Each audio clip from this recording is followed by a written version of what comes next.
ಪರಿಶಿಷ್ಟ ಜಾತಿ ಮೀಸಲಾತಿ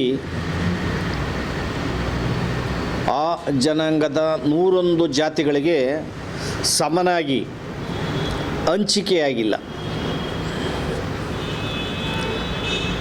ಈ ಸಮನಾಗಿ ಹಂಚಿಕೆ ಆಗದೇ ಇರೋದರಿಂದ ಪರಿಶಿಷ್ಟ 101 ಜಾತಿಯಲ್ಲಿ ಇರ್ತಕ್ಕಂಥ ಕಟ್ಟ ಕಡೆಯಲ್ಲಿರ್ತಕ್ಕಂಥ ಬಂಗಿ, ಡೋಹರ, ಮಾದಿಗ, ಸಮಗಾರ, ಮಚ್ಚಿಗ ಈ ರೀತಿಯ ಅನೇಕ ಜಾತಿಗಳು ಬಡತನದಲ್ಲಿ ಮುಳುಗಿದವೆ. ಅವರಿಗೆ ಉದ್ಯೋಗ ದೊರೆತಿಲ್ಲ, ಅವರ ಮಕ್ಕಳಿಗೆ ಶಿಕ್ಷಣ ಸಿಕ್ಕಿಲ್ಲ. ಆದ್ದರಿಂದ ಪರಿಶಿಷ್ಟ ಜಾತಿಯ ಮೀಸಲಾತಿಯನ್ನು ವರ್ಗೀಕರಣ ಮಾಡಬೇಕು ಅಂತ ಹೇಳಿ ಕಳೆದ 30-35 ವರ್ಷಗಳಿಂದ ನಿರಂತರವಾಗಿ ಅನೇಕ ಹೋರಾಟಗಳನ್ನು ಮಾಡಿದ್ದೇವೆ.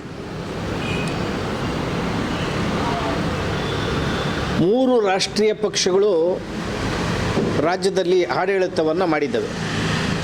ಕಾಂಗ್ರೆಸ್ಸು, BJP, ಜನತಾದಳ. 3 ಪಕ್ಷಗಳು ಪ್ರಣಾಳಿಕೆಯಲ್ಲಿ ನಮ್ಮ ಪಕ್ಷ ಅಧಿಕಾರಕ್ಕೆ ಬಂದರೆ ಒಳ ಮೀಸಲಾತಿನ ವರ್ಗೀಕರಣ ಮಾಡ್ತೀವಿ ಅಂತೇಳಿ ಅಧಿಕಾರಕ್ಕೆ ಬಂದು ವಂಚಿಸಿ ಮೋಸ ಮಾಡಿದವೆ, ವರ್ಗೀಕರಣನ ಮಾಡಿಲ್ಲ.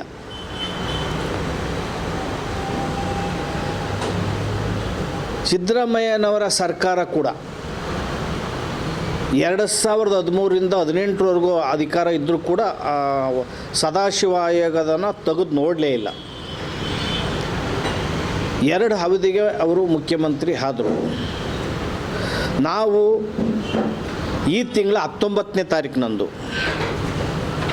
ಫ್ರೀಡಮ್ ಪಾರ್ಕ್ನಲ್ಲಿ ಒಂದು 50ಕ್ಕೂ ಹೆಚ್ಚು ಮಾದಿಗ ಸಂಬಂಧಿತ ಸಂಘಟನೆಗಳು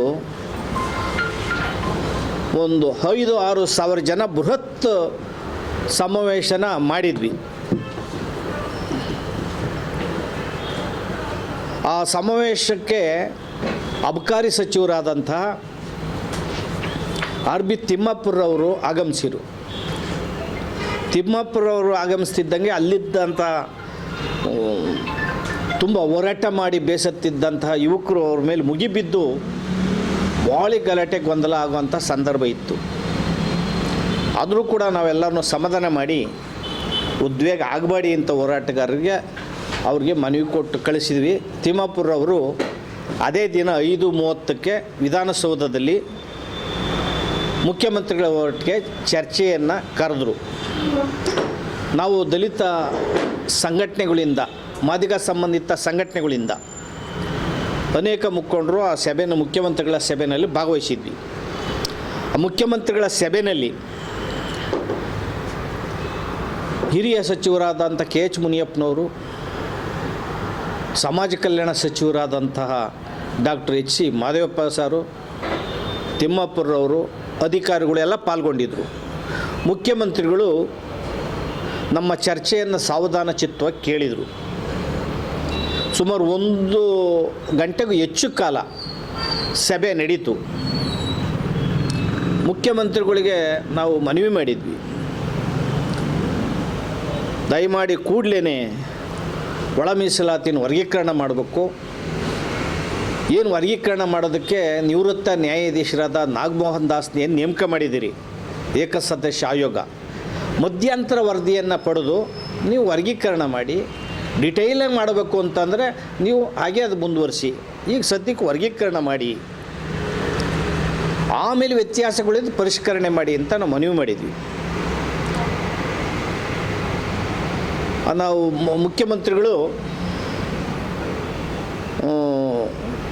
ನಾನು 22ನೇ ತಾರೀಕು ಅಂದರೆ 19ನೇ ತಾರೀಕು ಸಭೆ ಇತ್ತಲ್ಲ, 22ನೇ ತಾರೀಕಿನ 2-3 ದಿನದಲ್ಲಿ ನಾಗಮೋಹನ್ ದಾಸರವರನ್ನು ನಾನು ಕರೀತೇನೆ, ಜಸ್ಟಿಸ್ರವರನ್ನು. ನಾವು ಸಚಿವರು ನಾವೆಲ್ಲ ಕೂತ್ಕೊಂಡು ಮಾತಾಡಿ ಅವ್ರ ಸಮಸ್ಯೆ ಏನು ಎಲ್ಲ ಕೇಳಿ ನಾನು ತ್ವರಿತವಾಗಿ ವರ್ಗೀಕರಣ ಮಾಡ್ತೇವೆ. ಅವರು ಒಂದು ವಾರದೊಳಗೆ ಕೊಟ್ಟರೆ ಮಾರನೇ ದಿನವೇ ನಾವು ಕ್ಯಾಬಿನೆಟ್ಗಿಟ್ಟು ವರ್ಗೀಕರಣ ಮಾಡಿಬಿಡ್ತೀವಿ. ಅವರು 15 ದಿನದಾಗ ವರದಿ ಕೊಟ್ಟರೆ 16ನೇ ದಿನದಕ್ಕೆ ನಾವು ವರ್ಗೀಕರಣ ಪ್ರಕ್ರಿಯೆಯನ್ನು ಮುಗಿಸ್ಬಿಡ್ತೇವೆ ಅಂತ ಮುಖ್ಯಮಂತ್ರಿಗಳು ಮಾತನ್ನು ಕೊಟ್ಟರು. ಹಾಗೆಯೇ ನಾವು ಈ ಮೀಸಲಾತಿ ವರ್ಗೀಕರಣ ಆಗೋವರೆಗೂ ಏನು ಕ್ಯಾಬಿನೆಟ್ಟಲ್ಲಿ 28ರಲ್ಲಿ ನೀವೇನು ತೀರ್ಮಾನ ತಗೊಂಡಿದ್ದೀರಿ, ತಾರೀಕು 28/10/2024 ತೀರ್ಮಾನ ತಗೊಂಡಿದ್ದೀರಿ ಕ್ಯಾಬಿನೆಟ್ಟಲ್ಲಿ, ಮೀಸಲಾತಿ ವರ್ಗೀಕರಣ ಆಗೋವರೆಗೂ ಯಾವುದೇ ಉದ್ಯೋಗನ ನೇಮಕ ಮಾಡಲ್ಲ ಅಂತ. ಹಾಗೆ ಅದನ್ನು ಭದ್ರಾಗಿತಾವೆ ಸರ್ಕಾರ.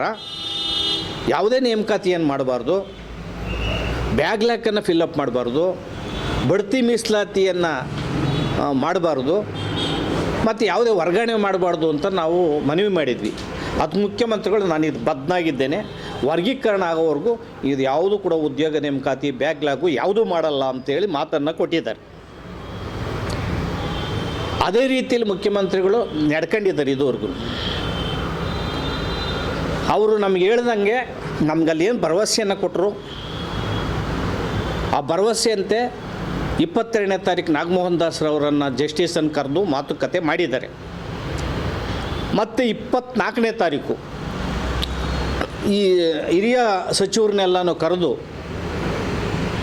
ಏನು ಈ ವಲಯ, ಮಾದಿಗ, ಕೊರಮ, ಕೊರ್ಚ, ಬೋವಿ, ಲಮಾಣಿ ಈ ಸಮಾಜದ ಸಚಿವರನ್ನೆಲ್ಲ ಕರೆದು ಸುದೀರ್ಘವಾಗಿ ಚರ್ಚೆ ಮಾಡಿದ್ದಾರೆ ಮುಖ್ಯಮಂತ್ರಿಗಳು ಹೇಳಿದರು, ಒಂದು ವಾರದಲ್ಲಿ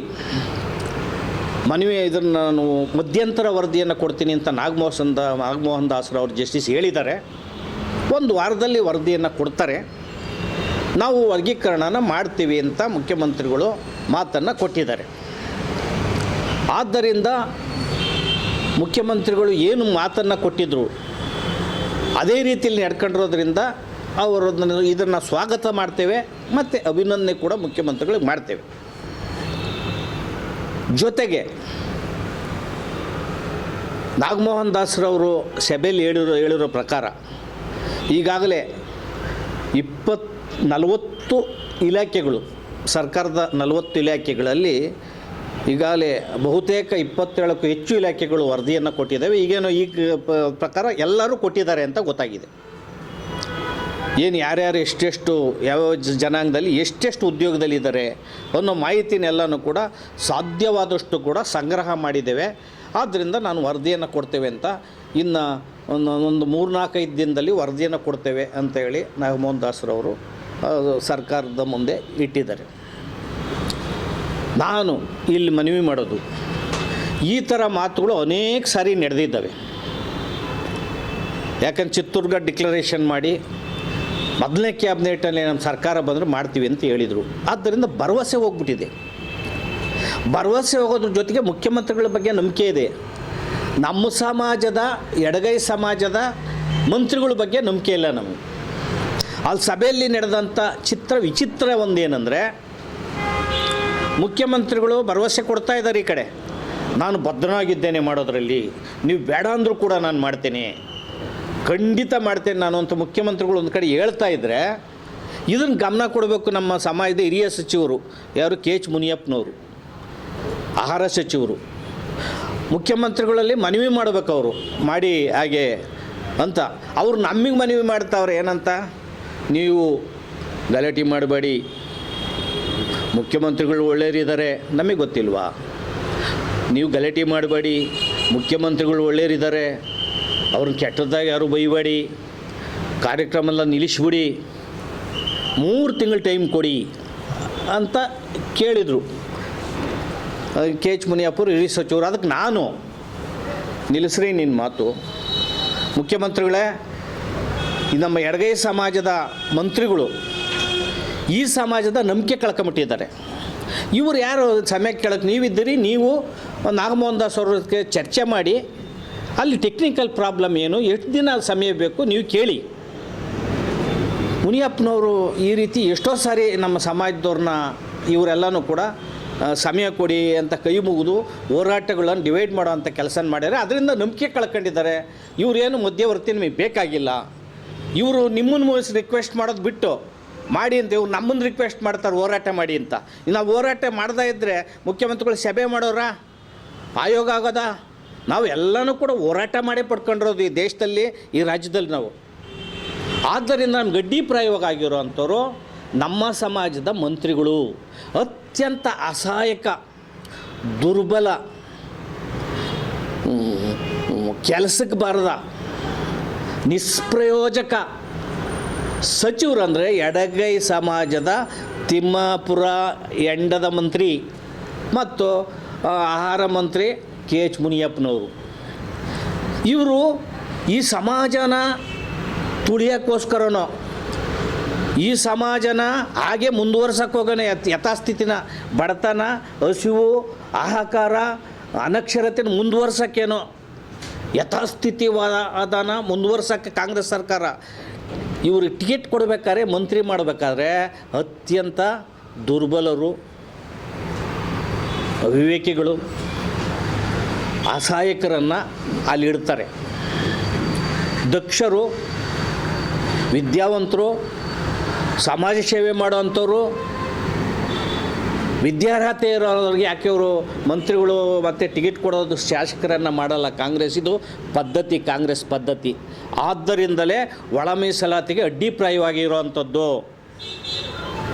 ಕೂಡಲೇ ನಾನು ಎಚ್ಚರಿಕೆಯನ್ನು ಕೊಡ್ತಾ ಇದ್ದೇನೆ. ನಾನು ಮುಖ್ಯಮಂತ್ರಿಗಳಿದೆ, ನಿಮಗೆ ಕೆಟ್ಟ ಹೆಸರು ಬರ್ತದೆ ಇವ್ರ ಕೈಲಿ ಹೇಳಿಸಿರೆ. ನೀವೇನಾದರೂ ಮೀಸಲಾತಿ ವರ್ಗೀಕರಣ ಮಾಡೋದು, ತಾವು ಬದ್ಧತೆ ಪ್ರದರ್ಶನ ಮಾಡೋದಿದ್ದರೆ ಮುಖ್ಯಮಂತ್ರಿಗಳೇ, ಜಿಲ್ಲಾ ಪಂಚಾಯತಿ, ತಾಲೂಕ್ ಪಂಚಾಯತಿ ಚುನಾವಣೆ ಒಳಗಡೆ ಮೀಸಲಾತಿ ವರ್ಗೀಕರಣ ಮಾಡಬೇಕು. ನೀವು ಜಿಲ್ಲಾ ಪಂಚಾಯತಿ, ತಾಲೂಕ್ ಪಂಚಾಯತಿ ಒಳಗಡೆ ಮೀಸಲಾತಿ ವರ್ಗೀಕರಣ ಮಾಡದೆ ಹೋದರೆ ನೀವು ಬೇಳೆ ಎಣಿಸೋವಷ್ಟು ಸೀಟ್ ಬರಲ್ಲ. ನಾವು ಆ ಲೆವೆಲ್ಗೆ ಎಲ್ಲ ಸಮಾಜದ ಸಂಘಟನೆಗಳು ಒಕ್ಕೊರಲಿಂದ ನಾವು ಇಡೀ ರಾಜ್ಯಾದ್ಯಂತ ಮತಜಾಗೃತಿ ಕೆಲಸಗಳನ್ನು ಮಾಡ್ತೀವಿ, ಹಳ್ಳಿಗೆ ಹೋಗ್ತೇವೆ, ನಿಮ್ಮ ಪಕ್ಷದ ವಿರುದ್ಧ, ನಿಮ್ಮ ಸರ್ಕಾರ ವಿರುದ್ಧ ಕೆಲಸ ಮಾಡ್ತೀವಿ ಅಂತ ಮುಖ್ಯಮಂತ್ರಿಗಳಿಗೆ ಹೇಳಿದ್ದೀನಿ. ನಾವೆಲ್ಲನೂ ಕೂಡ ಒಕ್ಕೊರಲನ್ನ ಹೇಳಿದ್ವಿ ಅಲ್ಲಿದ್ದ ನಾಯಕರುಗಳು. ನೀವು ಜಿಲ್ಲಾ ಪಂಚಾಯತ್, ತಾಲೂಕ್ ಪಂಚಾಯತ್ ಚುನಾವಣೆ ಒಳಗಡೆ ಮೀಸಲಾತಿ ವರ್ಗೀಕರಣ ಮಾಡಬೇಕು ಅಂತ ಹೇಳಿ ಮುಖ್ಯಮಂತ್ರಿಗಳಿಗೆ ನೇರವಾಗಿ ಹೇಳಿದ್ದೇವೆ. ಮತ್ತು 21ನೇ ತಾರೀಕು ಕೂಡ ಫ್ರೀಡಮ್ ಪಾರ್ಕ್ನಲ್ಲಿ ದೊಡ್ಡ ಸಭೆಯನ್ನು ಸಹೋದರ ಸಂಘಟನೆಗಳು, ಸಮಾಜದ ಸಂಘಟನೆಗಳು, ದೊಡ್ಡ ಮಟ್ಟದ ಸುಮಾರು 8,000 ಜನದ ಜನಸ್ತೋಮ ಎಲ್ಲ ವಾಲಂಟ್ರಿಯಾಗಿ ಬಂದಿದ್ದರು, ಸ್ವಇಚ್ಛೆಯಿಂದ ದೊಡ್ಡ ಕಾರ್ಯಕ್ರಮ ನಡೀತು. ಅವತ್ತು ಕೂಡ ಮನವಿಯನ್ನು ಮುಖ್ಯಮಂತ್ರಿಗೆ ಕೊಟ್ಟಾಗಿದೆ. ಈಗ ಇಡೀ ರಾಜ್ಯದಲ್ಲಿ ಒಂದು ಉದ್ವಿಗ್ನ ಪರಿಸ್ಥಿತಿ ಇದೆ, ಎಲ್ಲ ಉದ್ವೇಗರಾಗಿದ್ದಾರೆ. ಆ ಕಾರಣದಿಂದ ನೀವು ಮೀಸಲಾತಿ ವರ್ಗೀಕರಣ ಮಾಡಬೇಕು ಕೂಡಲೇ ಅಂತ ನಾವು 15 ದಿನಗಳ ಕಾಲ, ಅತ್ಯಂತ ಮುಖ್ಯವಾಗಿ ಹೇಳೋದು ಅಂದರೆ 15 ದಿನ, ಇವತ್ತಿನಿಂದ 15 ದಿನಗಳ ಕಾಲ ಸರ್ಕಾರಕ್ಕೆ ಗಡುವನ್ನು ಕೊಡ್ತೀವಿ. ಅಷ್ಟರೊಳಗಡೆ ಮೀಸಲಾತಿ ವರ್ಗೀಕರಣ ನೀವು ಮಾಡಬೇಕು. ನೀವು ಮಾಡದ ಹೋದರೆ ಬಾಬಾ ಸಾಹೇಬ್ ಅಂಬೇಡ್ಕರ್ ಅವರು ಏಪ್ರಿಲ್ 14 ನಂತರ ಇಡೀ ರಾಜ್ಯಾದ್ಯಂತ ಜನಾಂದೋಲನ ಹೋರಾಟವನ್ನು Republican Party of India, Karnataka Dalita Sangharsha Samiti, ಇನ್ನು ಅನೇಕ ಸೋದರ ಸಂಘಟನೆಗಳೆಲ್ಲ ಸೇರಿ ಇಡೀ ರಾಜ್ಯದಿಂದ ಪ್ರತಿ ಜಿಲ್ಲೆಯಲ್ಲೂ, ತಾಲೂಕಲ್ಲೂ ಹೋರಾಟವನ್ನು ಮಾಡ್ತೇವೆ, ಪ್ರವಾಸವನ್ನು ಕೈಗೊಳ್ತೇವೆ. ಮತ್ತು ಕಾಂಗ್ರೆಸ್ಸು ಈ ರಾಜ್ಯದಲ್ಲಿ ಬರಬಾರ್ದು, ಆ ಮಟ್ಟಕ್ಕೆ ನಾವು ಕಾಂಗ್ರೆಸ್ ಮುಕ್ತ ಮಾಡೋದಕ್ಕೆ ಹೋರಾಟ ಮಾಡಬೇಕಾಗ್ತದೆ ಅಂತ ಈ ಮೂಲಕ ಎಚ್ಚರಿಕೆಯನ್ನು ಕೊಡ್ತಾ ಇದ್ದೇವೆ. ಮತ್ತು 15 ದಿನ ಸರ್ಕಾರಕ್ಕೆ ಗಡುವನ್ನು ಕೊಡ್ತಾ ಇದ್ದೇವೆ. ಅಷ್ಟರೊಳಗಡೆ ನಾಗಮೋಹನ್ ದಾಸರವರು ಒಂದು ವಾರದಾಗೆ ನಾನು ವರದಿಯನ್ನು ಕೊಡ್ತೀನಿ ಅಂತ ಹೇಳಿದ್ದಾರೆ. 21ನೇ ತಾರೀಕು ಹೇಳಿದ್ದಾರೆ. ಈಗಾಗಲೇ 4-5 ದಿನ ಆಗಿದೆ. ಕೂಡಲೇ ನಾಗಮೋಹನ್ ದಾಸರವ್ರಿಗೆ ಕೈ ಮುಗಿದು ಮನವಿ ಮಾಡ್ತೇವೆ, ಕೂಡಲೇ ನೀವು ಸರ್ಕಾರಕ್ಕೆ ಮಧ್ಯಂತರ ವರದಿಯನ್ನು ತಲುಪಿಸಿ, ಸರ್ಕಾರಕ್ಕೆ ಬಂದ ಕೂಡಲೇ ನೀವು ಸಮಾಜಗಳು ಬೇಸರ ಆಗದ ರೀತಿಯಲ್ಲಿ ನೀವು ವರ್ಗೀಕರಣವನ್ನು ಮಾಡಬೇಕು ಅಂತೇಳಿ ಈ ಮೂಲಕ ಆಗ್ರಹವನ್ನು ಮಾಡೋದ್ರ ಜೊತೆಗೆ, ಏನು ಈ ಮಾದಿಗ ಸಂಬಂಧಿತ ಜಾತಿಗಳಿದಾವಲ್ಲ, ಈ ಜಾತಿಗಳಲ್ಲಿ ತೀರಾ ಬಡತನ, ಅನಕ್ಷರತೆ ಇದೆ. ನೀವು ಅವ್ರಿಗೆ 7% ಮೀಸಲಾತಿ ಕೊಡಬೇಕು ಅಂತ ನಾವು ಆಗ್ರಹವನ್ನು ಮಾಡಿದ್ದೇವೆ. ಯಾಕಂದರೆ 2% ಮೀಸಲಾತಿನ ಹೆಚ್ಚಿಸಿದ್ದಾರೆ. ಸದಾಶಿವ ಆಯೋಗ 6% ಕೊಡೋದಕ್ಕೆ ರೆಕಮೆಂಡ್ ಆಗಿತ್ತು. ನೀವು 7% ಮೀಸಲಾತಿಯನ್ನು ಕೊಡಬೇಕು ಅಂತ ಈ ಮೂಲಕ ಆಗ್ರಹವನ್ನು ಮಾಡ್ತೇವೆ. ಜೊತೆಗೆ ಅಲೆಮಾರಿ ಸಮಾಜ, ಪಾಪ ಗುಡ್ಡಗಾಡಿಯವರು ಅಂಥವ್ರು, ಅಲೆಮಾರಿ ಸಮಾಜ, ಅಲೆಮಾರಿ ಅಂದರೆ ಒಂದು ಕಡೆ ನೆಲೆ ಇಲ್ಲದಂಥದ್ದು, ಒಂದು ಕಡೆ ಮನೆ ಇರಲ್ಲ ಅವರಿಗೆ, ಒಂದು ಕಡೆ ನಿಲ್ಲಲ್ಲ, ಅವ್ರಿಗೆ ನಿವೇಶನ ಇಲ್ಲ, ಅವ್ರಿಗೆ ಮನೆ ಇಲ್ಲ, ಅವ್ರಿಗೆ ಮಕ್ಕಳಿಗೆ ಶಿಕ್ಷಣ ಇಲ್ಲ. ಈ ಥರ 49 ಜಾತಿಗಳನ್ನು, ಅಲೆಮಾರಿ ಸಣ್ಣ ಸಣ್ಣ ಜಾತಿಗಳಿಗೆ ನೀವು 1% ಮೀಸಲಾತಿನ ಕೊಡ್ತಾರೆ. ಅಲೆಮಾರಿ ಪಟ್ಟಿಗೆ 20 ಜಾತಿಗಳನ್ನು ಎಕ್ಸ್ಟ್ರಾ ಸೇರಿಸ್ಬಿಡ್ತಾರೆ. 20 ಜಾತಿಗಳನ್ನು ಅಲ್ಲಿ ಕುರಿ ಥರ ದೊಡ್ಡ ಥರ ಮಾಡಿ 1% ಮೀಸಲಾತಿಯನ್ನು ಕೊಟ್ಟಿದ್ದಾರೆ. ಅದಕ್ಕೆ ಅವ್ರಿಗೆ ಇನ್ನಷ್ಟು ಹೆಚ್ಚಿಗೆ ಮೀಸಲಾತಿಯನ್ನು ಕೊಡಬೇಕು ಅಂತ ನಾವು ಮುಖ್ಯಮಂತ್ರಿಗಳ ಗಮನಕ್ಕೆ ಒತ್ತಾಯ ಮಾಡಿದ್ದೇವೆ. ಇದು ಮಾನವೀಯತೆ ವಿಚಾರ. ಅತ್ಯಂತ ಮುಖ್ಯವಾಗಿ ನಾನು ಮನವಿ ಮಾಡೋದು ಅಂದರೆ, ಈ ದೇಶದಲ್ಲಿ ಅಥವಾ ರಾಜ್ಯದಲ್ಲಿ ದಲಿತ ಚಳವಳಿ, ನಾವು ಕೂಡ ದಲಿತ ಚಳವಳಿಯ ಸ್ಥಾಪಕ ಸದಸ್ಯರು, ಆರಂಭದಲ್ಲೇ ಬಂದವರು. ಅನೇಕ ಜನರು ಸೋದರರು ದಲಿತ ಚಳವಳಿನಲ್ಲಿ ಅಥವಾ ದಲಿತ ಸಂಘರ್ಷ ಸಮಿತಿನಲ್ಲಿ ಅಂಬೇಡ್ಕರ್ ಸಿದ್ಧಾಂತ, ತತ್ವ, ತಥಾಗತ ಬುದ್ಧನ ಸಿದ್ಧಾಂತ, ತತ್ವ ಅಂತ ಏನು ಹೇಳೋರಿದ್ದೀರಿ ನೀವು? ನಿಮ್ಗೆ ಅಲೆಮಾರಿಗಳು ಕಣ್ಣಿಗೆ ಕಾಣಲ್ವಾ? ಈ ಬಂಗಿಗಳು ತಲೆ ಮೇಲೆ ಮರ ಅವರು ಕಣ್ಣಿಗೆ ಕಾಣಲ್ವಾ? ಈ ಪೌರ ಕಾರ್ಮಿಕರು ಇವ್ರು ನಿಮಗೆ ಕಣ್ಣಿಗೆ ಕಾಣಲ್ವಾ? ಕಸ ಗುಡಿಸಿಡಿ ಮಹಾನಗರಗಳು ಕ್ಲೀನ್ ಮಾಡೋ ಅಂಥವ್ರು, ಬಚ್ಚಲು ಬಳಿಯೋ ಅಂಥವ್ರು ಕಣ್ಣಿಗೆ ಕಾಣಲ್ವಾ? ದಲಿತ ಸಂಘಟನೆಗಳಲ್ಲಿ, ದಲಿತ ಚಳವಳಿಯಲ್ಲಿ ಕೆಲಸ ಮಾಡೋರಿಗೆ ಇವರೆಲ್ಲ ಕಾಣಬೇಕಲ್ಲ. ಆದರೆ ಅಂಬೇಡ್ಕರ್ ತತ್ವ ಸಿದ್ಧಾಂತ ಅಂತ ಹೇಳ್ಕೊಳೋ ಅಂಥವರು ಒಂದು ಮಾತನ್ನು ಕೂಡ ಇದುವರೆಗೂ ಒಳ ಮೀಸಲಾತಿ ವರ್ಗೀಕರಣದ ಬಗ್ಗೆ ಎತ್ತಿಲ್ಲ. ಅಂಬೇಡ್ಕರ್ ಅಂದರೆ ಅವರು ಮಾರ್ಗದಲ್ಲಿ ಹೋಗೋ ಅಂಥದ್ದು, ಅಂಬೇಡ್ಕರ್ ಹೇಳಿದ್ದ ಕೆಲಸಗಳನ್ನು ಮಾಡೋ ಅಂಥದ್ದು. ಅಂಬೇಡ್ಕರ್ ಅಂದರೆ ಅಂಧಾಭಿಮಾನ ಅಲ್ಲ. ಅಂಬೇಡ್ಕರ್ ಅಂದರೆ ಬರೀ ಭಕ್ತಿ ಭಾವನೆಗಳ ಭಾವನಾತ್ಮಕ ಸಂಬಂಧಗಳಲ್ಲ. ಬಾಬಾ ಸಾಹೇಬ್ರ ಅಂಬೇಡ್ಕರ್ ತತ್ವ ಸಿದ್ಧಾಂತನ ಮೈಗೂಡಿಸ್ಕೊಳ್ಳೋ ಅಂಥದ್ದು. ಇಂತಹ ಸಮಸ್ಯೆಗಳು ಬಂದಾಗ ಅಂಬೇಡ್ಕರ್ ಹೃದಯದಿಂದ ಕಣ್ಣಿಂದ ನೋಡೋ ಅಂಥದ್ದು. ನಾನು ಮುಖ್ಯವಾಗಿ ಇಲ್ಲಿ ಹೇಳಬೇಕು ಅಂತ ಅಂದರೆ, ವಲಯ ಮಾದಿಗರು ಇವರು ಅಸ್ಪೃಶ್ಯತೆ ಅನುಭವದಲ್ಲಿ ಸಮಾನ ದುಃಖಿಗಳು. ಈ ಎರಡು ಸಮಾಜನೂ ಕೂಡ ಎರಡು ಕಾಲಲ್ಲಿ ಆಗ್ತಕ್ಕಂಥ ಮೆಟ್ಟಿದ್ದಂಗೆ, ಚಪ್ಪಲಿ ಇದ್ದಂಗೆ ಒಳಗೋಗ್ಬೇಕಾದ್ರೆ ಬಿಟ್ಟು ಹೋಗ್ತಾರಲ್ಲ, ಇವರು ಕೂಡ ಅಸ್ಪೃಶ್ಯರು. ಇದರಲ್ಲಿ ಭೇದ ಭಾವನ ಹುಡುಕಿ ನೀವು, ನಾನು ದೊಡ್ಡವನು, ಎಡಗೈ ಚಪ್ಪಲಿ ನಾನು ದೊಡ್ಡದು, ಬಲಗೈ ಚಪ್ಪಲಿ ನಾನು ದೊಡ್ಡದು ಅಂತೇಳಿ ಯಾವುದೋ ಕಟ್ಟ ಕಡೆ ಇರುವಂಥ ಸಮಾಜಗಳನ್ನು ನೀವು ತುಳಿತೀರಿ ಅಂದರೆ, ನೀವು ಆ ಸಮಾಜಕ್ಕೆ ಅಲೆಮಾರಿ ಸಮಾಜ ಬಂದಾಗ, ಬಂಗಿ ಸಮಾಜ ಬಂದಾಗ, ಮಚ್ಚಿಗ ಸಮಾಜ ಬಂದಾಗ, ಸಮಗಾರ ಸಮಾಜ ಬಂದಾಗ, ಡೋಹರ ಸಮಾಜ ಬಂದಾಗ ಇದ್ರ ಪರವಾಗಿ ಮಾತಾಡಬೇಕಲ್ಲ. ಇದು ದಲಿತ ಚಳವಳಿ ಹುಟ್ಟತಾನೆ ಈ ವಿರೋಧ ಇತ್ತು, ಈ ಸಮಸ್ಯೆ ಇತ್ತು. ಆದರೆ ಮುಕ್ತವಾಗಿ ಕೂತು ಚರ್ಚೆ ಮಾಡೋದಕ್ಕೆ ಇವರು ಮನಸ್ಸು ಒಪ್ಪಲಿಲ್ಲ. ಬಾಬಾ ಸಾಹೇಬ್ ಅಂಬೇಡ್ಕರ್ ಹೇಳೋದು, ಬುದ್ಧನ ಹೆಸರು ಹೇಳೋದು, ಬಸವಣ್ಣ ಹೆಸರು ಹೇಳೋದು, ಇವ್ರ ಮನಸ್ಸು ಪರಿವರ್ತನೆ ಆಗಲಿ, ಇವರು ಬಾಬಾ ಸಾಹೇಬ್ ಅಂಬೇಡ್ಕರ್ ತತ್ವ ಸಿದ್ಧಾಂತಗಳನ್ನು ಓದಿ ತಿಳ್ಕೊಳ್ಳಿ, ಇವರು ಮನುಷ್ಯರಾಗಲಿ, ಇಂಥ ಮೀಸಲಾತಿ ವರ್ಗೀಕರಣದ ಬಗ್ಗೆ ಬೆಳಕು ಚೆಲ್ಲಿ ಅನ್ನೋದು ಹೇಳೋದ್ರ ಮೂಲಕ ಮೀಸಲಾತಿ ವರ್ಗೀಕರಣ ಮಾಡಿದರೆ ಈ 101 ಜಾತಿಗಳು ಕೂಡ ಒಟ್ಟಾಗ್ತಾರೆ. ಇಲ್ಲ ಅಂದರೆ ಕಿತ್ತಾಡ್ಕೊಂಡು ಒಬ್ಬರ ಮೇಗವ್ರು ಬೈದಾಡ್ಕೊಂಡು ಇವ್ರು ತಿಂದರು ಈ ಥರದ ಒಂದು ಸಮಾಜ ಒಡೆಯೋ ಅಂಥ ಕೆಲಸ ಆಗೋತ್ತದೆ. ಆದ್ದರಿಂದ ಮೀಸಲಾತಿ ವರ್ಗೀಕರಣ ಮಾಡಬೇಕು ಕೂಡಲೇ. ಮುಖ್ಯಮಂತ್ರಿಗಳು ನಮ್ಮ ಸಿದ್ದರಾಮಯ್ಯ ಸಾಹೇಬರು, ನಾನು ಸಾಮಾಜಿಕ ನ್ಯಾಯದ ಅಧಿಕಾರ, ಮುಖ್ಯಮಂತ್ರಿಗಳು ಸಿದ್ದರಾಮಯ್ಯರು ಅಂದರೆ ಸಾಮಾಜಿಕ ಅಧಿಕಾರ, ಅಹಿಂದ ನಾಯಕರು ಅಂತ ಹೆಸರು ಹೇಳೋವಂಥವ್ರು ನೀವು. ಇದು ಮೀಸಲಾತಿ ವರ್ಗೀಕರಣ ಕೂಡ ಸಾಮಾಜಿಕ ನ್ಯಾಯದ ಮೊದಲನೇ ಹಂತ, ಪ್ರಾರಂಭದ ಹಂತ. ಸಾಮಾಜಿಕ ನ್ಯಾಯ ಮುಖ್ಯಮಂತ್ರಿ ಕೊಡಬೇಕಲ್ಲ. ನಾನು ಮುಖ್ಯಮಂತ್ರಿ ಕೇಳಿದೆನು, ನೀವು ಸಾಮಾಜಿಕ ನ್ಯಾಯದ ಅಧಿಕಾರರು ಅಂತ ಹೇಳ್ತಾ ಇದ್ದೀರಿ ಸ್ವಾಮಿ, ಫಸ್ಟು ಮೀಸಲಾತಿ ವರ್ಗೀಕರಣ, ಕಟ್ಟ ಕಡೆಯವ್ರಿಗೆ ಶಿಕ್ಷಣ ಕೊಡಿ, ಉದ್ಯೋಗ ಕೊಡಿ, ಆ ಮೂಲಕ ನೀವು ಮೀಸಲಾತಿ ವರ್ಗೀಕರಣ ಮಾಡಿ.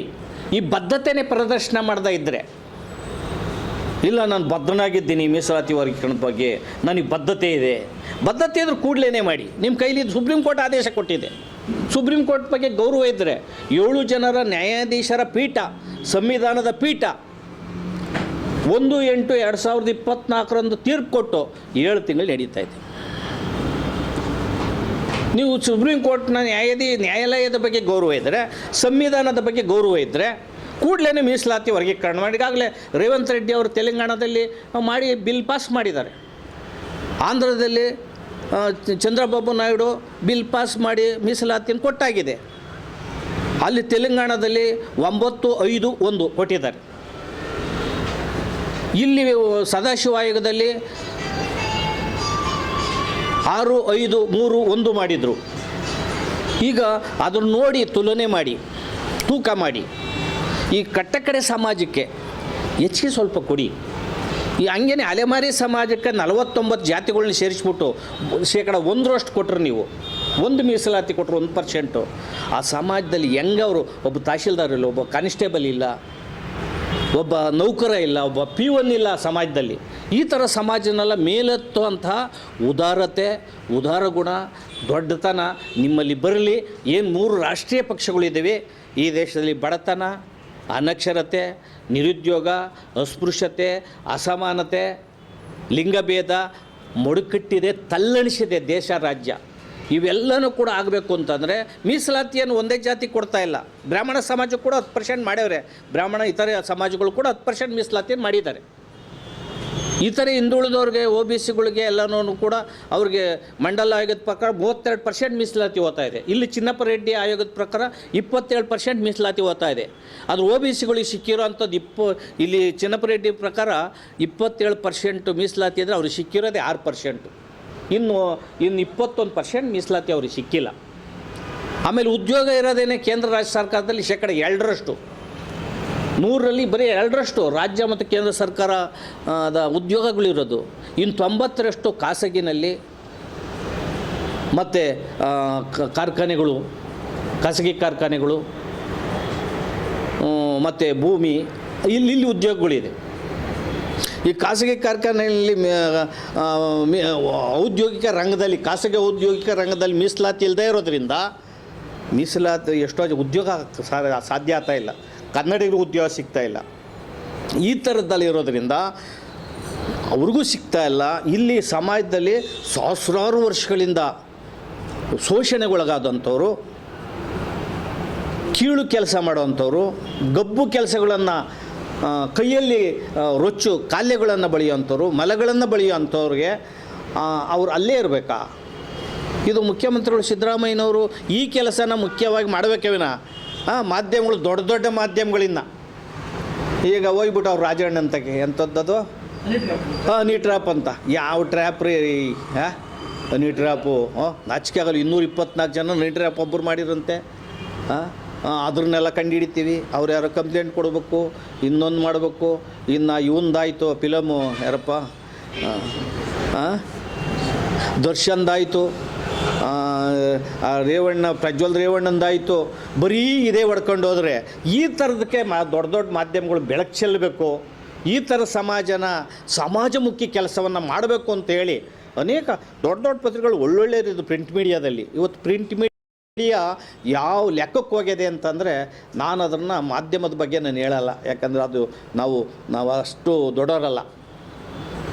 ಇಲ್ಲಿ ನೀವೆಲ್ಲನೂ ಕೂಡ ಯಾರು ಪಾಪ ಈ ಸಣ್ಣ ಪತ್ರಿಕೆಗಳು, ಮಿಡ್ಲು ಮಾಧ್ಯಮಗಳು, ಮಧ್ಯಮದಲ್ಲಿರ್ತಕ್ಕಂಥವ್ರು, ಸಣ್ಣ ಮಾಧ್ಯಮಗಳು ಇರೋವಂಥವ್ರು ತುಂಬ ಕಳಕಳಿಯಿಂದ ಆ ಜನ ಇರೋ ತಕ್ಕ ಹೋಗಿ ಸುದ್ದಿಗಳನ್ನು ಮಾಡ್ತಾಯಿದ್ದೀರಿ, ಅವ್ರಿಗೆ ಧ್ವನಿಯನ್ನು ಕೊಡ್ತಾಯಿದ್ದೀರಿ, ವಾಯ್ಸನ್ನು ಕೊಡ್ತಾಯಿದ್ದೀರಿ. ಅದರಿಂದ ನಿಮಗೆ ನಾನು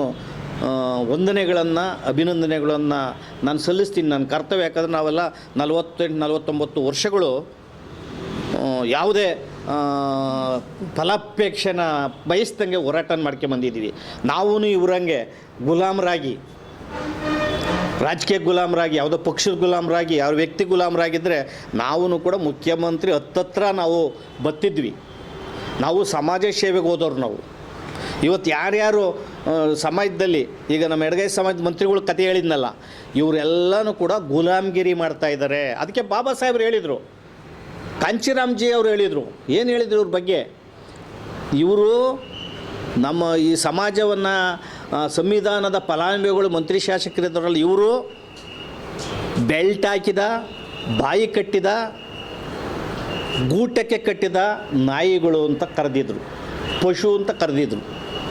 ಈಗ ಅದೇ ರೀತಿ ಬಾಯಿಗೆ ಪಟ್ಟಿ ಹಾಕ್ಕೊಂಡು ಕತ್ತಿ ಬೆಲ್ಟ್ ಹಾಕ್ಕೊಂಡು ಗೂಟಕ್ಕೆ ಕಟ್ಸ್ಕೊಂಡು ಎಷ್ಟು ಸಮಾಜದಲ್ಲಿ ದೌರ್ಜನ್ಯಗಳು ದಾಳಿಗಳು ಅನ್ಯಾಯ ಆತಿದ್ರು ಕೂಡ ವಾಯ್ಸ್ ತೆಗೆದಂಗೆ ಸುಮ್ಮನೆ ಕೂತಿದ್ದೀರಿ, ಗುಲಾಮರಾಗಿ ಸ್ವಾರ್ಥಿಗಳಾಗಿದ್ದೀರಿ. ನಿಮ್ಮ ಬಾಮೇಕಳು ನಿಮ್ಮ ತಮ್ಮ ಮಕ್ಕಳು ಅವರು ಇವರು ಮಂತ್ರಿಗಳಾಗಬೇಕು, ಕೆಲಸಕ್ಕೆ ಬರಬೇಕು, ಉಳಿದ ಸಮಾಜಗಳು ಹಾಗೇ ಇರಬೇಕು ಅನ್ನೋಂಥ ಧೋರಣೆ ಇದೆಯಲ್ಲ, ಇದು ಸಮಾಜದ ವಿರೋಧಿ ಧೋರಣೆ. ಆ ಕಾರಣದಿಂದ ನೀವು ಮೀಸಲಾತಿ ವರ್ಗೀಕರಣದ ಬಗ್ಗೆ ಬಾಯಿ ತೆಗೀರಿ. ದಲಿತ ಸಮಾಜದಲ್ಲಿರ್ತಕ್ಕಂಥವ್ರು ಮತ್ತು ಮಾದಿಗ ಸಮಾಜದಲ್ಲಿರ್ತಕ್ಕಂತಹ ಮಂತ್ರಿ ಶಾಸಕರು ಬಾಯಿ ಬಿಚ್ಚಬೇಕು. ಯಾರು ಶಾಸಕರುಗಳಿದ್ದೀರಿ, ಸುಮಾರು ಶಾಸಕರುಗಳು 53 ಶಾಸಕರಿದ್ದಾರೆ ರಾಜ್ಯದಲ್ಲಿ, ವಿವಿಧ ಪಕ್ಷಗಳಲ್ಲಿ. ದಲಿತ SC ST ಶಾಸಕರು 53 ಶಾಸಕರಿದ್ದಾರೆ. ಇವರು ಬಾಯ ತೆಗೆತಾ ಇಲ್ವಲ್ಲ. 101 ಜಾತಿಗೆ ಅನ್ಯಾಯ ಆಗಿದೆ ಪರಿಶಿಷ್ಟ ಜಾತಿನಲ್ಲಿ. ಇನ್ನು ಪರಿಶಿಷ್ಟ ವರ್ಗದಲ್ಲಿ 51 ಜಾತಿಗಳಿದ್ದಾವೆ, 50 ಜಾತಿಗಳಿದ್ದಾವೆ. 151 ಜಾತಿ SC STನಲ್ಲಿ ಸೇರಿಸಿದರೆ ರಾಜ್ಯದಲ್ಲಿ. ಅದೇ ಕೇಂದ್ರದಲ್ಲಿ ಭಾರತ ಮಟ್ಟದಲ್ಲಿ ಪರಿಶಿಷ್ಟ ಜಾತಿಯಲ್ಲಿ 1600 ಜಾತಿಗಳಿದ್ದಾವೆ, ಪರಿಶಿಷ್ಟ ಪಂಗಡದಲ್ಲಿ 1000 ಜಾತಿಗಳಿದ್ದಾವೆ. OBCಗಳಲ್ಲಿ ಹಿಂದುಳಿದವರಲ್ಲಿ ಮಂಡಲ ಆಯೋಗದ ಪ್ರಕಾರ 3743 ಜಾತಿಗಳಿದ್ದಾವೆ. ಒಟ್ಟು 6000ಕ್ಕೂ ಹೆಚ್ಚು ಜಾತಿಗಳನ್ನು ಮಾಡಿಟ್ಟಿದ್ದಾರೆ ಸಮಾಜದಲ್ಲಿ. ಒಬ್ಬರೂ ಒಟ್ಟಿಗೆ ಸೇರಂಗಿಲ್ಲ, ಓಡಾಟ ಮಾಡೋಂಗಿಲ್ಲ. ಎಲ್ಲ ಜಾತಿಗಳು ಹೇಳ್ಕೊಂಡು ಅವ್ರವ್ರ ಜಾತಿಗೆ ಸೇರ್ಕೊಂಡು ಆಯಾ ಜಾತಿಲಿರ್ತಕ್ಕಂಥವ್ರನ್ನೇ ಇವರು ಸಣ್ಣ ಮೀನು ದೊಡ್ಡ ಮೀನು, ಸಣ್ಣ ಮೀನು ನುಂಗ್ತು ಅಂತ ಇಲ್ಲಿರೋರನ್ನೇ ಇವರು ಶೋಷಣೆ ಮಾಡ್ಕೊಂಡು ಹೋಗಿದ್ದಾರೆ. ಈ ಥರದ ಶ್ರೇಣೀಕೃತ ಜಾತಿ ಪದ್ಧತಿ ಮೇಲ್ ಸಮಾಜಗಳನ್ನು ಹೇಳೋದಕ್ಕಿಂತ ಈ ಸಮಾಜದಲ್ಲೇ ಮನುವಾದಿಗಳಿದ್ದಾರೆ. ನಮ್ಮ ಸಮಾಜದಲ್ಲಿ ಇರ್ತಕ್ಕಂಥ ಪಟ್ಟಭದ್ರು ಪಟ್ಟದಲ್ಲಿರೋ ಅಂಥವ್ರ ಹೃದಯದಲ್ಲಿ ಅವರ ಆಳದಲ್ಲಿ ಪಾತಕಿ ಗುಣ ಇದೆ. ಇವರು ಮನುಸ್ಥಿತಿ ಇದ್ದಾರೆ. ಇವರದ್ದು ಮನುಸ್ಥಿತಿ ಬ್ರಾಹ್ಮಣವಾದ ಮತ್ತು ಇವರ ಮೌಲಿಕ ಸಿದ್ಧಾಂತ ಬ್ರಾಹ್ಮಣ್ಯ ಸಿದ್ಧಾಂತ, ಮನು ಸಿದ್ಧಾಂತ ಆಗಿದೆ. ಆದ್ದರಿಂದ ಈ ಸಮಾಜ ಶೋಷಣೆಗೊಳಪಟ್ಟಿದೆ. ನಾವು ಈ ಏನು ಪರಿಶಿಷ್ಟ ಜಾತಿಯ ವರ್ಗೀಕರಣದ ವಿಚಾರದಲ್ಲಿ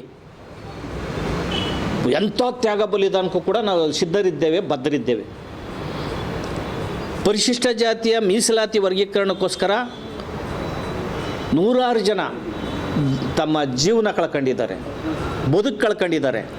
15-16 ಜನ ಸತ್ತೋಗಿದ್ದಾರೆ. ಹುಬ್ಳಿ ಸಮಾವೇಶದಲ್ಲಿ 6 ಜನರ ದೇಹ ಛಿದ್ರಾಗಿ ಸತ್ತರು. ಅಲ್ಲೂ ಕೂಡ ಎನ್ಕ್ಯಾಶ್ ಮಾಡಿ ಆ ಹೋರಾಟಗಳನ್ನು, ಎಲ್ಲಿ ಹೋರಾಟ ನಡೀತದೆ ಮೀಸಲಾತಿ ಹೋರಾಟ ಅಲ್ಲೋಗೋದು, ನೈಸ್ ಮಾಡೋ ಹೋರಾಟ ಮುಗಿಸಿ ಅಲ್ಲಿ ಎನ್ಕ್ಯಾಶ್ ಮಾಡೋವಂಥದ್ದು, ಹೋರಾಟನ ರಾಜಕೀಯ ಬಳಕೆ ಮಾಡ್ಕೊಳ್ಳೋವಂಥದ್ದು. ಈ ಕೆಲಸಗಳನ್ನು ಈ ಸಮಾಜದವರೇ ಮಾಡ್ತಾ ಇದ್ದಾರೆ. ಆದ್ದರಿಂದ ಮುಖ್ಯಮಂತ್ರಿಗಳು ಕಣ್ತೆರಿಬೇಕು, ಈ ಕಡೆ ನೋಡಬೇಕು. ನೀವು ನಿಜವಾದ ಸಾಮಾಜಿಕ ಅಧಿಕಾರ ಮುಖ್ಯಮಂತ್ರಿ ಆದರೆ, ಅಯ್ಯಿಂದ ಮುಖ್ಯಮಂತ್ರಿ ಆದರೆ ನೀವು ಕೊಟ್ಟ ಮಾತಿನಂತೆ ಮೀಸಲಾತಿ ವರ್ಗೀಕರಣ ಮಾಡಿ ಇತಿಹಾಸದಲ್ಲಿ ನಿಮ್ಮ ಹೆಸರು ಸೇರ್ತದೆ. ಏನು ದೇವರಾಜ ಅರಸು ನಂತರ ಸಿದ್ದರಾಮಯ್ಯನವರು ಅಂತ ಏನು ಪ್ರಖ್ಯಾತಿ ಓಡ್ತಾ ಇದೆ, ಆ ಒಂದು ಇತಿಹಾಸ ನಿಮಗೆ ಬರಬೇಕಂದ್ರೆ ಈ ಕಟ್ಟಕಡೆ ಸಮಾಜನ ಮೇಲೆತ್ತೋ ಅಂತ ಕೆಲಸ ಮಾಡಿ. ಇಲ್ಲ ಅಂದರೆ ನೀವು ನಿಮ್ಮ ಹೆಸರನ್ನು ಕಪ್ಪು ಇತಿಹಾಸವನ್ನು ಬರ್ಸ್ಕತ್ತೀರಿ ಅನ್ನೋ ಮಾತನ್ನು ನಿಮಗೆ ಎಚ್ಚರಿಕೆಯನ್ನು ಹೇಳಿ ನಾವಂತೂ ಹೇಳ್ತಾ ಇದ್ದೀವಿ. 15 ದಿನ ಕಾದು ಏಪ್ರಿಲ್ 14ನೇ ತಾರೀಕಿನ ಮೇಲೆ ಇಡೀ ರಾಜ್ಯಾದ್ಯಂತ ಭಾಳ ಉಗ್ರ ಪ್ರತಿಭಟನೆಗಳನ್ನು ಮಾಡ್ತೇವೆ, ಜನಾಂದೋಲನ ಮಾಡ್ತೇವೆ. ಬೇರೆ ಸಮಾಜನ ಕೂಡ ನಮ್ಮ ಒಟ್ಟಿಗೆ ಸೇರಿಸ್ಕೊಂಡು ಅವರಿಗೆ ನಮ್ಮ ನೋವನ್ನು ಹೇಳೋದ್ರ ಮೂಲಕ ನಾವು ಎಲ್ಲ ಸಮಾಜನೂ ಕೂಡ ಒಟ್ಟಿಗೆ ತಗೊಂಡು ಇಡೀ ಒಂದು ಜನಾಂದೋಲನ ಗಟ್ಟಿ ಧ್ವನಿಯನ್ನು ಮತ್ತು ಒಗ್ಗಟ್ಟನ್ನು ಪ್ರದರ್ಶನ ಮಾಡೋ ಮೂಲಕ ದೊಡ್ಡ ಆಂದೋಲನ ಈ ರಾಜ್ಯದಲ್ಲಿ ಆಗ್ತದೆ. ಏನಾದರೂ ಕೂಡ ಈ ಆಂದೋಲನದಲ್ಲಿ ಕಹಿ ಘಟನೆಗಳು ನಡೆದರೆ ನಮ್ಮ ತೀರ್ಮಾನಗಳು ಬದಲಾಗ್ತವೆ. ಶಾಂತಿ ಹೋರಾಟಗಳನ್ನು ಮಾಡ್ಕೊಂಬಂದಿದ್ದೀವಿ. ನಮ್ಮ ಹೋರಾಟ ಪ್ರಕ್ರಿಯೆಗಳು ಹೋರಾಟಗಳೇನು ಬದಲಾದರೆ ಸರ್ಕಾರದ ಕೆಟ್ಟ ಹೆಸರು ಬರ್ತದೆ ಮತ್ತು ಅಲ್ಲಿ ಆಗುವಂಥ ಅಹಿತಕರ ಘಟನೆಗೆ ಈ ಸರ್ಕಾರ ಹೊಣೆ ಆಗ್ತದೆ ಅನ್ನೋ ಮಾತನ್ನು ಈ ಮೂಲಕ ಹೇಳಿ, ಜಿಲ್ಲಾ ಪಂಚಾಯತಿ ತಾಲೂಕು ಪಂಚಾಯತಿ ಚುನಾವಣೆ ಒಳಗಡೆ ನೀವು ಮೀಸಲಾತಿ ವರ್ಗೀಕರಣವನ್ನು ಮಾಡಬೇಕು. ಅದಕ್ಕೆ 15 ದಿನ ಮಾತ್ರ ಗಡುವು ಕೊಟ್ಟಿದ್ದೇವೆ. ಆ ನಂತರ ಏಪ್ರಿಲ್ 14ರಿಂದ ಇಡೀ ರಾಜ್ಯಾದ್ಯಂತ ಪ್ರವಾಸವನ್ನು ಕೈಗೊಂಡು ದೊಡ್ಡ ಒಂದು ಆಂದೋಲನವನ್ನು ರಾಜ್ಯದಲ್ಲಿ ಮಾಡ್ತೇವೆ ಅನ್ನೋ ಎಚ್ಚರಿಕೆಯನ್ನು ಸರ್ಕಾರಕ್ಕೆ ಕೊಡ್ತಾ ಇದ್ದೀವಿ.